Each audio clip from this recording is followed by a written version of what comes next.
الحمد لله الذي وحده والصلاة والسلام على من لا نبي بعده وعلى آله وصحبه الموفين وعده أما بعد فأعوذ بالله من الشيطان الرجيم بسم الله الرحمن الرحيم قل لا أسألكم عليه أجرا إلا المودة في القربى صدق الله المولانا العظيم وصدق رسوله النبي الأمين الحنين العطوف الكريم. آئیے کچھ عرض و معروف سے پیش کر بارگاہ بکس پناہ ہے درود پاک کا نظارہ پیش کر کے پڑھے باواز بلند اللہم صلی علی سیدنا و مولانا محمد وعلى آل سيدنا ومولانا محمد بارك وسلم صلاة وسلام عليك يا رسول الله صلى الله تعالى عليك وسلم. آج ہم خصوصاً حسنین کریمین یعنی حسن اور حسین، امام حسن اور امام حسین کی مناقب اور فضائل سنیں گے، اور انشاءاللہ العزیز زندگی رہی تو کل انشاءاللہ امام حسن کے بارے میں اور اس کے بعد کربلا کے حوالے سے سنیں گے. میں اس تفصیل سے اس لیے بیان کر رہا ہوں، بہت سے لوگوں کو انتظار ہوگا کہ کربلا کب ہوگا، لیکن آپ یقین مانیں کربلا کوئی ہنسی کھیل کا مقام نہیں ہے. کربلا کا واقعہ کوئی سننے سنانے والی چیز نہیں ہے، بلکہ وہ غم کرنے والی چیز ہے. ہمارا بچہ اگر ہم سے تھوڑا دور ہو جائے تو ہمارے حلق سے نوالا نہیں اترتا. انہوں نے اپنے بچوں کی گردنیں کٹتی ہوئی دیکھی ہے، اور اگر دیکھی نہیں تو اپنے بچوں کو بھیجا ہے اس وقت کہ جاؤ گردن کٹاؤ، صرف کس کے لیے؟ تاکہ آگے آنے والے دنوں میں مسجدیں بنے، مسلمان آباد ہو. اسی لیے لیکن مسلمان تو آباد ہو، مسجدیں بھی عالیشان ہو گئی، اے سی لگے ہوئے ہیں، پنکھے لگے ہوئے ہیں، چٹائی بچھی ہوئی ہے، لیکن ایمان کہاں ہے؟ وہ حرارت کدھر ہے؟ کہیں نہیں. کربلا کا پورا بیان ہوا چلا جاتا ہے، کوئی پتہ ہی نہیں چلتا ہے.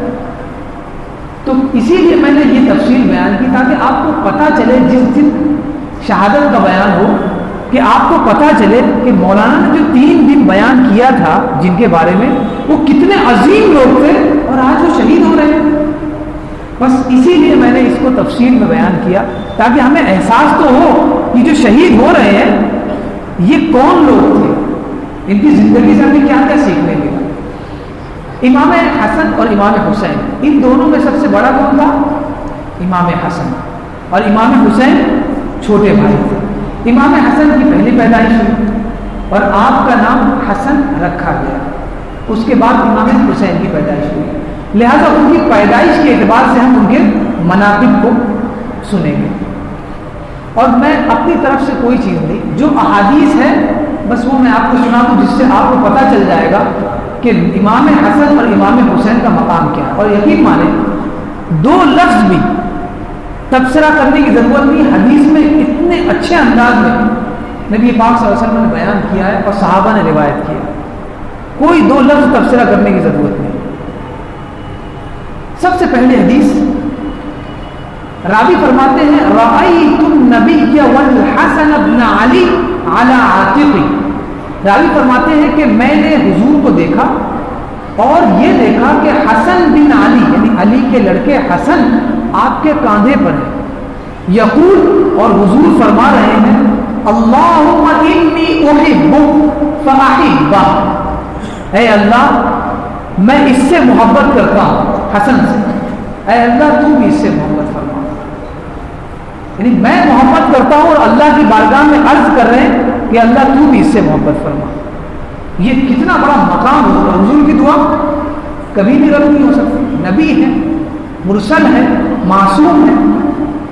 دوسری حدیث میں فرمایا ان ابنی ھذا سید یصلح اللہ بہ بین فئتین من المسلمین. حضور نے فرمایا کہ یہ میرا بیٹا کون؟ حسن. یہ میرا بیٹا حسن سید، سردار ہے. لفظ سنیں، سردار ہے. یصلح اللہ بہ بین فئتین من المسلمین، اور اللہ تبارک و تعالیٰ ایک دن مسلمانوں کے دو گروہ کے درمیان اسی میرے بیٹے کے ذریعے صلح فرمائے گا۔ آپ کیا سمجھتے ہیں صلح؟ ہم نے حدیث سنی چھوڑ دی۔ جب گھر میں ہماری بیٹی بیٹھ جاتی ہے، اس کے بعد جب کوئی صلح کرنے کے لیے کھڑا ہوتا ہے تب پتہ چلتا ہے کہ صلح کا مطلب کیا ہوتا ہے۔ جب ہمارا بیٹا ہم ہی سے دھوکہ کر کے چلا جاتا ہے یا جھگڑا کر کے چلا جاتا ہے، اس کے بعد محلے میں کوئی بڑا کھڑا ہوتا ہے اور صلح کراتا ہے، تب پتہ چلتا ہے کہ صلح کرانا کتنا اہم کام ہے۔ ہم دوسروں کو جھگڑا کرتے ہوئے دیکھتے ہیں، جدا ہوتے ہوئے دیکھتے ہیں، لیکن ہم کبھی اس کی ہمت نہیں کرتے۔ اس کی وجہ یہ ہے کہ صالح بہت ملیں گے، مصلح نہیں ملیں گے۔ نبی پاک صلی اللہ علیہ وسلم نے بعثت سے پہلے جو زندگی گزاری وہ صالح کی تھی۔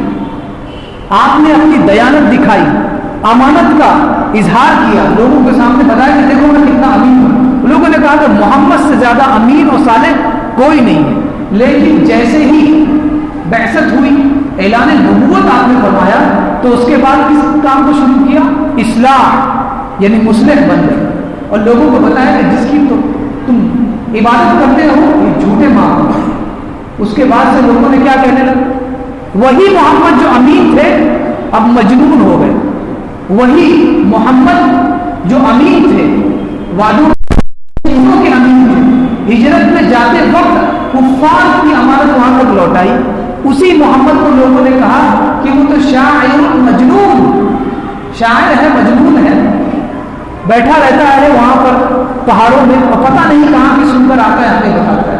یہ اہل مکہ نے کہا، تو پتہ ہی چلا صالح بننا بہت آسان ہے اور مصلح بننا بہت مشکل ہے، اور ثواب بھی مصلح کے لیے زیادہ ہے۔ جتنی تکلیف ہے، العطایا علی قدر البلایا، نعمتیں بلاؤں کے حساب سے ملتی ہیں۔ آپ دیکھو کہ امام حسن حسین کو گزرے زمانہ ہو گیا، ہمارے کو کون لگتے تھے؟ خون کے اعتبار سے دور کے رشتے دار نہیں لگتے تھے، لیکن ایمان نے ہمیں مجبور کیا کہ ہم ان کا ذکر کریں، اور یہ ایمان دی انہی کی نعمت ہے، یہ انہی کی نعمت ہے۔ تو اب ان کے بارے میں جب ہم سنیں گے تو ہمارا دل روحانی طور پر گرما اٹھے گا۔ دوسری حدیث میں فرماتے ہیں لم یکن احد اشبہ بالنبی من الحسن بن علی، دنیا میں کوئی بھی حسن بن علی سے زیادہ حضور سے چہرے کے اعتبار سے مشابہت نہیں رکھتا، عادت و اطوار کے اعتبار سے مشابہت نہیں رکھتا۔ حضرت حسن دکھنے میں بالکل نبی پاک صلی اللہ علیہ وسلم کی طرح دکھتے ہیں، یعنی حضور کے گزر جانے کے بعد بھی صحابہ اگر حضور کو دیکھنے کی تمنا کرتے تو حسن بن علی کو دیکھتے۔ اتنا بڑا مرتبہ حضرت حسن بن علی کو دیا کہ مشابہت رسول دے دی، اللہ نے اپنے محبوب کی مشابہت ان کے نواسے کو دی، بہت عظیم چیز۔ دوسری حدیث میں فرمایا الحسن اشبہ الناس برسول اللہ ما بین الصدر الى الرأس والحسین اشبہ بالنبی ما کان اسفل من ذلك۔ حدیث میں یہ بھی آیا کہ جس طرح حسن نبی پاک صلی اللہ علیہ وسلم کے مشابہ تھے دکھنے میں، اس طرح حسین بھی تھے، اسی لیے نبی پاک نے فرما دیا کہ حسن نبی پاک صلی اللہ علیہ وسلم کی طرح دکھتے تھے، لیکن کیسے؟ ما بین الصدر الى الراس، سر سے لے کے سینے تک حضور کی طرح دکھتے تھے۔ والحسین اشبہ بالنبی ما کان اسفل من ذلک، اور حسین وہاں سے لے کے قدموں تک نبی پاک صلی اللہ علیہ وسلم نے۔ یہ میں نے جو بیان کی وہ کیا تھی؟ حدیث۔ اب یہ سنیے امام اعلیٰ حضرت کا شعر سنیے جو آپ بہت مرتبہ سن چکے ہوں گے، لیکن اب حدیث میں نے بیان کی، اب اعلیٰ حضرت کو سنیے، اب سمجھ میں آئے کہ اعلیٰ حضرت کتنی اونچی چیز ہے۔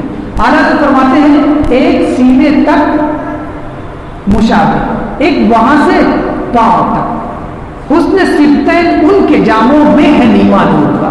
یہ شعر آپ نے سنا ہوگا، تو پتہ یہ چلتا ہے کہ امام الکلام کو پڑھنے کے لیے اور ان کو سمجھنے کے لیے پہلے احادیث اور قرآن کا علم ہونی چاہیے۔ اگر اس کا علم نہ ہو تو اعلیٰ حضرت کی باتیں نہیں سمجھ میں، اتنی باریکی ان کے کلام میں کہ احادیث کا نچوڑ انہوں نے 2 مصروں میں بیان کر دیا۔ اور ہم اگر واہ واہ کرتے ہیں، سبحان اللہ کہتے ہیں، تو وہ ناز گاہ کی آواز پر یا اس کے انداز پر۔ تو ہمیں چاہیے کہ ہر بار اپنے ایمان کا چیک اپ کرتے رہیں کہ ہمارے منہ سے نکلنے والا واہ واہ کس لیے نکلا۔ یہ بہت اہم ہے۔ حضرت ابو بکر صدیق ایک دفعہ عصر کی نماز پڑھ کر نکلے اور چلتے ہوئے جا رہے تھے کہ حسن بن علی کو دیکھا بچوں کے ساتھ کھیل رہے ہیں۔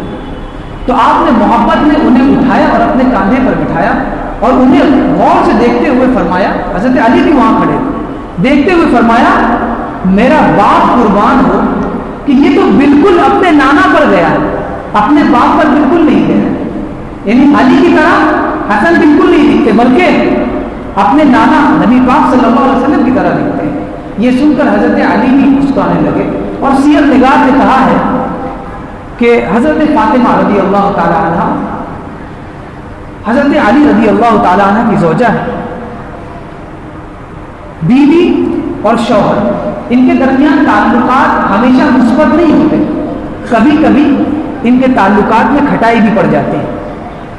تو جیسے کہ ہم بشر ہیں، یہ بھی بشر تھے، لیکن ان کا مقام ہماری سوچ سے والا تھا، لیکن بشریت کے جو تقاضے ہیں ضرور تو ہی پائے جاتے ہیں۔ لہذا بتایا سیرت نگاروں نے کہ جب کبھی حضرت فاطمہ رضی اللہ تعالی عنہ حضرت علی سے ناراض ہو جاتی، بیویاں کبھی ناراض ہو جاتی، جب کبھی ناراض ہو جاتی تو حضرت حسن کو اپنے ہاتھوں میں لیتی اور کہتی کہ میرا بیٹا تو اپنے نانا پر گیا، اپنے باپ پر نہیں گیا۔ یہ اپنے غصے کا اظہار کرنے کے لیے اپنے نانا پر گیا ہے، اپنے باپ پر نہیں گیا ہے، یہ بتانے کے لیے۔ تو ہمارے گھروں میں بھی ہوتا ہے، تو یہ جو نیچرل چیز ہمارے یہاں ہوتی ہے پہلے بھی ہوتی ہے۔ تو کچھ چیزیں جو ہم کرتے ہیں اتفاق سے وہ حدیث سے ملتی ہے۔ یہی چیز حضرت عائشہ صدیقہ رضی اللہ تعالیٰ عنہ کے ساتھ اور نبی پاک صلی اللہ علیہ وسلم کے درمیان حضرت عائشہ نے جو سبق دیا ہے ایک اچھی بیوی ہونے کا، اور نبی پاک صلی اللہ علیہ وسلم نے بالکل سبق دیا ایک اچھا شوہر ہونے کا، وہ پڑھنے کے لائق۔ حضرت عائشہ صدیقہ رضی اللہ تعالیٰ عنہ سے حضور صلی اللہ علیہ وسلم فرماتے ہیں، عائشہ تمہیں پتہ ہے جب تم ناراض ہوتی ہو تو مجھے پتہ چل جاتا ہے، اور جب تم مجھ سے خوش ہوتی ہو تب بھی مجھے پتہ چل جاتا ہے۔ تو حضرت عائشہ نے دریافت کیا کہ یا رسول اللہ کیسے پتہ چل جاتا ہے کہ میں جب ناراض ہوں، میں جب خوش ہوں؟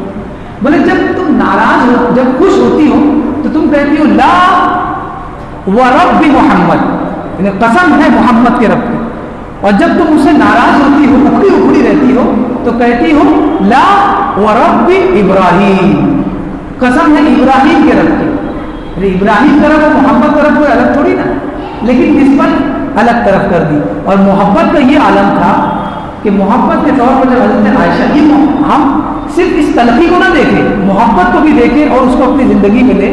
حضرت عائشہ فرماتی ہے لنا شمس، غور سے سننا، لنا شمس وللآفاق شمس وشمسی افضل من شمس السماء، فرماتی ہے کہ ایک میرا سورج ہے اور ایک دنیا والوں کا سورج ہے، لیکن میرا سورج آسمان کے سورج سے بہتر ہے۔ حضرت عائشہ فرماتی ہے حضور کے لیے دعویٰ کرتے ہیں، پھر آگے فرماتی ہے فَإِنَّ الشَّمْسَ تَطْلُعُ بَعْدَ فَجْرٍ، میرا سورج لوگوں کے سورج سے افضل کیوں ہے؟ دلیل دے فَإِنَّ الشَّمْسَ تَطْلُعُ بَعْدَ فَجْرٍ وَشَمْسِ طَالِعٌ بَعْدَ الْعِشَاءِ، اس کی وجہ یہ ہے کہ دنیا والوں کا جو سورج ہے وہ فجر کے بعد طلوع ہوتا ہے، اور میرا سورج تو عشاء کے بعد طلوع ہوتا ہے، یعنی عشاء کے بعد جب اندھیرا چھاتا ہے تب میرا محبوب آتا ہے، تب مجھے دنیا منور نظر آتی ہے۔ یہ محبت تھی، یہ درس دیا، اور یہی درس اس کے بعد آنے والی نسل ان کے نواسوں نے دیا، اور یہی درس ہمیں آج مل رہا ہے تاکہ ہم اپنی زندگی کو خوشگوار بنائیں۔ یہی تو مسجد بنائی گئی ہے اسی لیے کہ ہم اپنی زندگی کو سدھاریں، اس کو خوشگوار بنائیں، اس ساری باتیں کریں۔ یہ ساری چیز میں نے بتائی کہ حضرت حسن رضی اللہ تعالیٰ عنہ کے بارے میں۔ اب کچھ فضائل حضرت حسین کے، اور اس کے بعد دوبارہ میں حضرت حسن کی بایوگرافی بتاتے ہوئے ان کی خلافت تک پہنچوں گا۔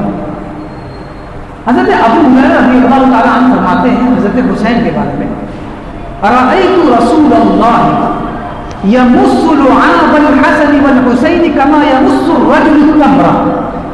اللہ اکبر. حضرت ابو ہریرہ فرماتے ہیں میں نے اپنی آنکھوں سے دیکھا ہے حضور کو کہ آپ حسین کو یعنی حسین کے منہ سے نکلنے والے لعاب کو ایسے چوستے تھے جیسے کھجور کھانے والا کھجور کو چوستا ہے. اس قدر محبت فرماتے تھے. اور ہمارا حال تو یہ ہے کہ نانا کے پاس اگر تیز چلا کر نواسے نے بات کر دی یا نواسی نے بات کر دی تو اس کی خیریت نہیں. یہ تو ہمارا اتنا کام ہے ہمارے پاس, حالانکہ صرف نماز پڑھتے ہیں, نہ نماز پڑھاتے ہیں نہ مسجد سنبھالتے ہیں. اور یہ کون تھے؟ نبی پاک صلی اللہ علیہ وسلم کے ساتھ پورے اسلام کا جھنڈا آپ کے ہاتھ میں, ایک ایک چیز کی خبر آپ کو ہونی پڑتی, ہر ایک معاملے کو آپ سدھارتے تھے. اصلاح کرنے والے تھے, مسلح تھے. اس کے باوجود نرمی کا معاملہ یہ تھا کہ اپنے بچوں کی لعاب کو چوس رہے ہیں. یہ درس دے رہے ہیں کہ بچے جو ہے نا ان سے جب محبت کرو گے تب بڑے ہو کر بھی یہ آپ سے محبت کریں گے. جب بچپن میں ہی اپنے بچوں کو ہم جھڑکیں گے تو بڑے ہو کر کہاں سے ہماری قدر کریں گے. یاد رکھیں بچہ تھوڑا کاغذ ہے, اس کے اوپر جو لکھیں گے ہم وہی آخر تک رہے گا. اور جب ہماری تلخی اس کے ذہن میں جم جاتی ہے کہ ابا ہمیشہ جھڑکتے ہیں, نانا ہمیشہ جھڑکتے ہیں, دادا ہمیشہ جھڑکتے ہیں, تو پھر وہ آخر تک چلتی ہے. یہ درس ہمیں دیا کہ کبھی یہ چیز اپنی اولاد کے ساتھ کم سے کم نہ کریں. اس کے بعد دوسری حدیث میں فرمایا الحسن والحسین سیدہ شباب اہل الجنہ. حسن اور حسین یہ جنت کے نوجوانوں کے سردار ہیں. یہ نبی پاک صلی اللہ علیہ وسلم نے فرمایا. اور ان کی محبت ہی ہمیں اچھائی کی طرف لے جائے گی. یہ دین ہے, ان کی محبت دین ہے. ہم دین کے سارے ارکان پر عمل کرتے ہیں نا, اسی طرح اہل بیت کی محبت بھی دین کے ارکان میں سے ایک رکن ہے. دوسری حدیث میں فرمایا, غور کریں, یہ جو محبت کا میں نے بتایا نا, اب اس محبت کی تاکید بھی کی حدیث میں. حضور نے فرمایا من احبہما فقد احبنی. جس نے ان دونوں سے یعنی حسنین کریمین سے محبت کی اس نے مجھ سے محبت. ومن ابغضہما فقد ابغضنی. اور جس نے ان سے نفرت کی تو سمجھ لے کہ وہ مجھ سے نفرت کرنے والا ہے. اور جو حضور سے نفرت کرے وہ اللہ سے نفرت کرے گا. اور اللہ سے اگر نفرت کرے تو چلے جاؤ اس جگہ پہ جہاں اللہ کی حکومت نہ ہو.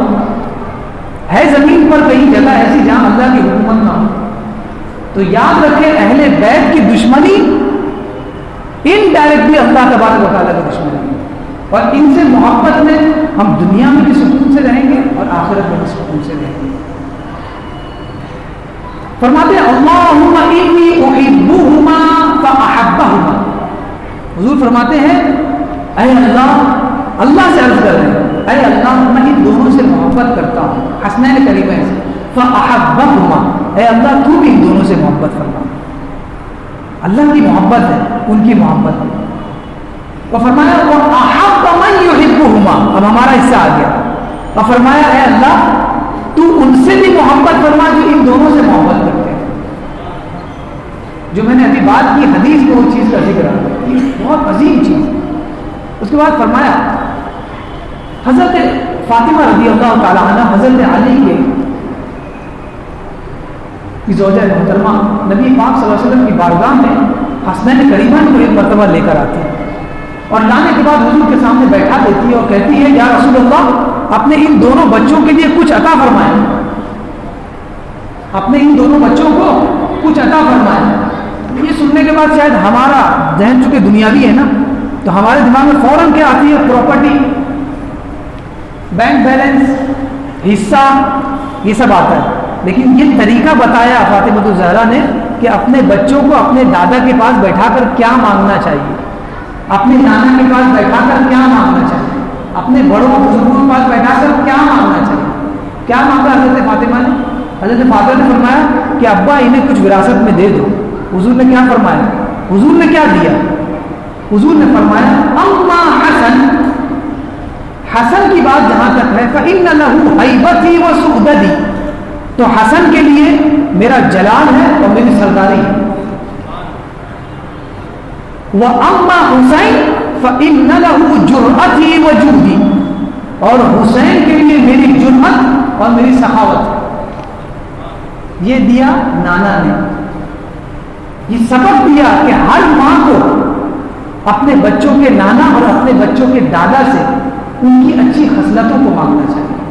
لیکن ہم کیا مانگتے ہیں؟ دنیا مانگتے ہیں. کتنے دن تک رہتے ہیں؟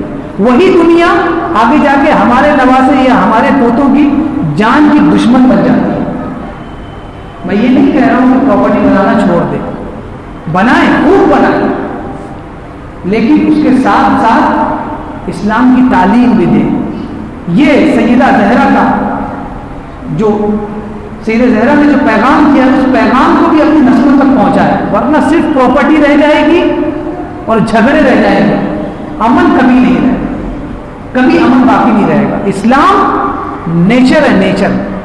لوگوں نے نیچری ایک مذہب بنا دیا. میں کہتا ہوں کیا ضرورت تھی نیچری بننے کی؟ اسلام خود نیچر ہے، اسلام فطرت ہے. فطرت کا مطلب انگلش میں نیچر. ہر بندہ جو پیدا ہوتا ہے وہ اسلام کی فطرت پہ پیدا ہوتا ہے، یعنی کیا؟ نیچر پہ. تو جو بندہ چاہتا ہے وہی اسلام اس کو حکم دیتا ہے. مثال کے طور پر کوئی آدمی چاہتا ہے کہ وہ گناہ کرے، کوئی نہیں چاہتا، اور اسلام کیا کہتا ہے؟ مت کرو. اسلام نے بھی وہی کہا.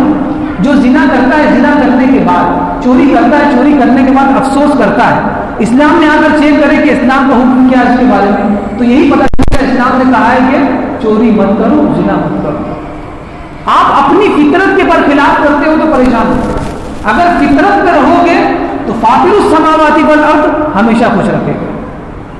یہ فطرت کا تقاضا ہے. اور فطرت کس سے سیکھنی پڑے گی؟ اہل بیت کرام سے سیکھنی پڑے گی، کیونکہ حضور نے فرما دیا کہ میری اہل بیت سفینہ نوح کی طرح ہے، جو اس میں چڑھ گیا وہ دنیا کے فساد سے بچ گیا، اور جو نہیں چڑھ گیا، نہیں اس پہ سوار ہوا، وہ غرق ہو گیا دنیا میں، وہ غرق ہو جائے گا دنیا. لیکن یاد رکھیں صرف اہل بیت کا نام لینے سے نہیں چلے گا، بلکہ اس کے ساتھ ساتھ اپنی سیرت میں ان کی سیرت کو ڈھالنا پڑے گا، تبھی ممکن ہے کہ ہم خوشحال رہ سکیں.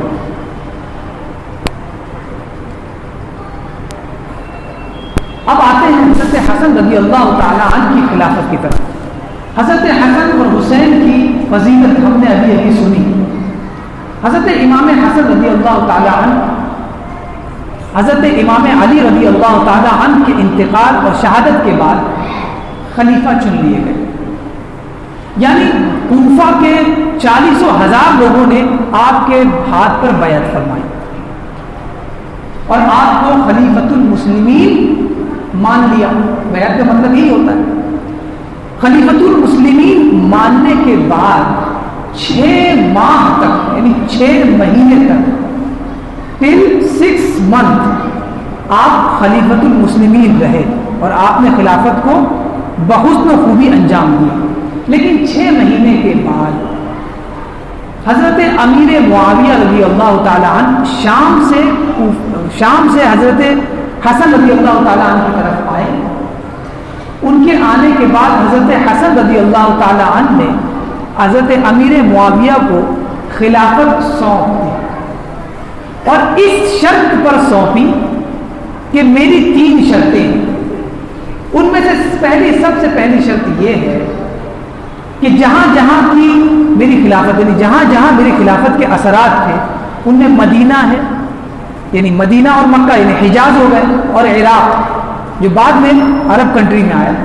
یہ ان علاقوں میں جو لوگ رہنے والے ہیں ان کے جو معاملات میرے والد کے زمانے میں تھے، یعنی علی کے زمانے میں، ان معاملات کو لے کر کوئی بتنگڑ نہیں کیا جائے گا، کوئی کیس کباڑہ نہیں کیا جائے گا، سب کو معافی دے دی جائے گی. یہ پہلی شرط. دوسری شرط رہی کہ حسن بن علی کا جتنا قرض ہے وہ تمہیں ادا کرنا ہوگا. حضرت امیر معاویہ نے وہ بھی مان لیا. اور تیسری شرط تھی کہ حضرت امیر معاویہ کے انتقال کے بعد پھر دوبارہ حضرت حسن ہی کو خلیفہ بنایا جائے. میں اس بات کی گہرائی میں بالکل جانا نہیں چاہتا کہ خلافت کیوں منتقل ہوئی. آپ یاد رکھیں جو مشاجرات صحابہ میں گیا وہ واپس نہیں آئے. اسی لیے بہتر یہ ہے کہ ان کی زندگی سے آپ سبق لیں, ان کی زندگی سے آپ سبق لیں. لوگوں کے جھگڑوں میں ہمارا دھیان بہت ہوتا ہے, لیکن جب وہ اچھے رہتے ہیں تب ان سے کچھ سیکھتا نہیں. امام متولی شعراوی فرماتے ہیں, بہت عظیم بات میں آپ کو کہہ رہا ہوں, ایک ہماری یہ انسانوں کی فطرت پر ہے, ایک سفید کلر کا سفید پیج آپ لے لیں, صفحہ لے لیں اور پوری دنیا کے سامنے آپ رکھ دیں اور اس کے اوپر ایک نقطہ لگا دیں, ایک نقطہ اس پر لگا دیں, پورا بلینک ہے وائٹ, اور اس پر ایک نقطہ لگانے کے بعد آپ دنیا سے پوچھو کہ بتاؤ اس صفحے میں کیا دکھ رہا ہے, تو وہ کیا کہیں گے؟ وہ کہیں گے نقطہ دکھ رہا ہے. امام متولی شعراوی فرماتے ہیں اتنی بڑی سفیدی ہے کسی کو نظر نہیں آئی, لیکن اتنا سی نقطہ سب کو نظر آ گیا. یہ انسان کی فطرت ہے. وہ شر کی طرف بغیر بلائے دوڑتا ہے اور خیر کی طرف اسے بلانا پڑتا ہے کہ بابو آ جاؤ, بھیا آ جاؤ, آپ کی فلاح و بہبود کے لیے یہاں مجلس لگی ہوئی ہے. یہ فطرت نہیں ہے. فطرت تو اس کو خیر کی طرف بلاتی ہے, لیکن اللہ نے قوت ارادی جو انسان کے اندر پیدا کی ہے اسی بنیاد پہ وہ فیصلہ کرتا ہے کہ وہ برائی کی طرف چلا جائے. اللہ تبارک و تعالی ہمیں ہمیشہ خیر کی طرف راغب کرنے والا, رغبت رکھنے والا بنائے. اب یہاں پر جب خلافت منتقل ہوئی حضرت امیر معاویہ کی طرف, تو حضرت حسن کے ماننے والے جو تھے وہ بڑے لال پیلے ہونے لگے, وہ بہت لال پیلے ہونے لگے. حضور آپ نے خلافت امیر معاویہ کو کیوں دے دی, یہ کہنے لگے. اور جب دیکھا کہ معاویہ کو خلافت منتقل ہو گئی ہے, پاور ٹرانسفر ہو گئی ہے, تب لوگوں نے کہا انت عار للمسلمین, تم عار ہو, سبب شرمندگی ہو مسلمانوں کے لیے. تب امام حسن نے تاریخی جواب دیا تھا.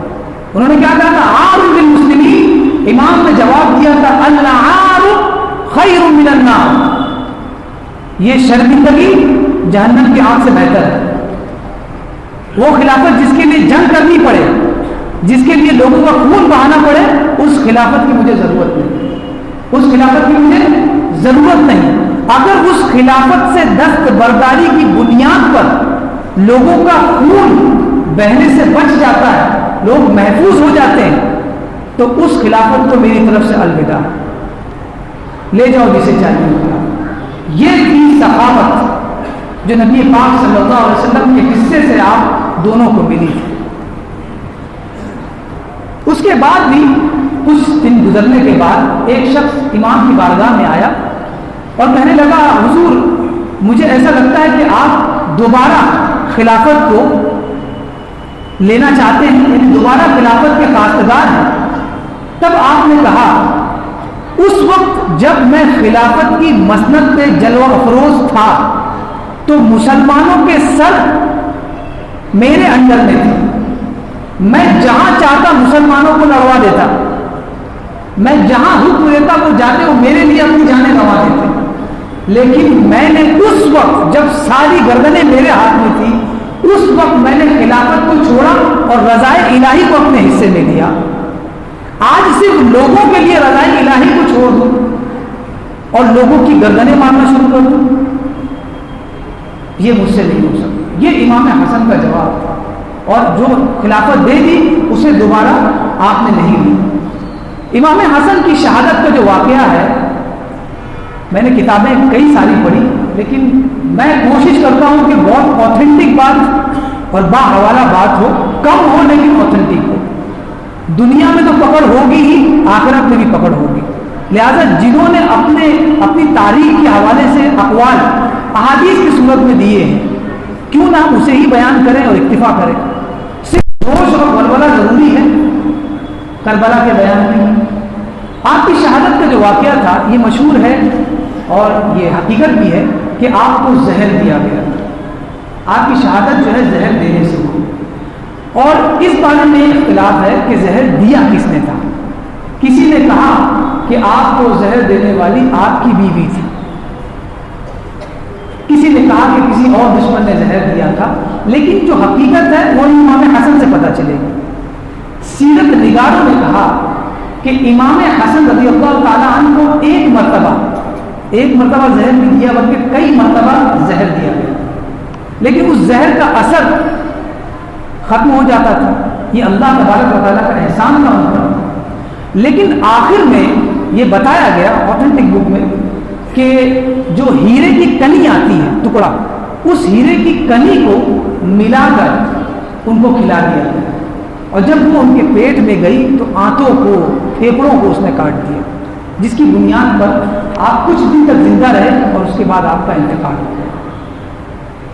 اب یہ تو انتقال کی بات کی شہادت ہو گئی، لیکن اہم چیز یہ تھی کہ انتقال سے کچھ دن پہلے جب آپ بیمار تھے، موت کی کگار پہ تھے، تب آپ کے چھوٹے بھائی امام حسین آپ کے پاس آتے ہیں اور کہتے ہیں بھیا مجھے یہ بتاؤ کہ آخر کس نے آپ کو زہر دینے کی سازش کی ہوگی؟ ایسی بات ہے، آپ حکمراں ہو، خلیفہ ہو، آپ کو کچھ تو پتا ہوگا، کچھ تو اندازہ ہوگا کہ کسی نے یہ سازش کی ہے۔ حضرت امام حسن کا جواب دیکھیں، جان نکلنے والی ہے لیکن جواب کیسا تھا؟ ایماندارانہ، یعنی کہا کہ میری جان چلی جائے، جب تک زندہ تھا بہتوں کے خون کو بچایا، اب انتقال کرنے کے وقت، مرنے کے ٹائم بھی میں بہت سے خون بچا کر جاؤں گا۔ آپ نے فرمایا حسین جس پر مجھے گمان ہے کہ اس نے زہر ملایا ہوگا، میں اگر اس کا نام بتا دوں تو تم کیا کرو گے؟ حضرت امام حسین نے کہا بے شک اسے قتل کر دوں گا آپ کے قصاص میں۔ تو آپ نے فرمایا کہ جس کے بارے میں مجھے گمان ہے، اگر وہ حقیقت میں زہر دینے والا ہے تو میں سمجھتا ہوں کہ میرا انتقام منتقم حقیقی اچھی طرح سے لے سکتا ہے، اور وہ کون ہے منتقم؟ میرا رب، اس سے اچھا انتقام لینے والا کوئی نہیں، وقت پہ اور جیسا اس کو اچھا لگتا ہے دشمن کو اس انداز میں وہ انتقام لیتا ہے۔ آپ سوچیں ہم کیا انتقام لیں گے جب رب لینے والا ہے؟ رب کا انتقام اور ہمارے انتقام میں بہت فرق ہے۔ ایک چھوٹا بچہ 8 سال کا اگر آپ کو تماچا لگائے اور ایک 10 سال کا بچہ تماچا لگائے، دونوں میں تماچوں میں فرق ہے کہ نہیں؟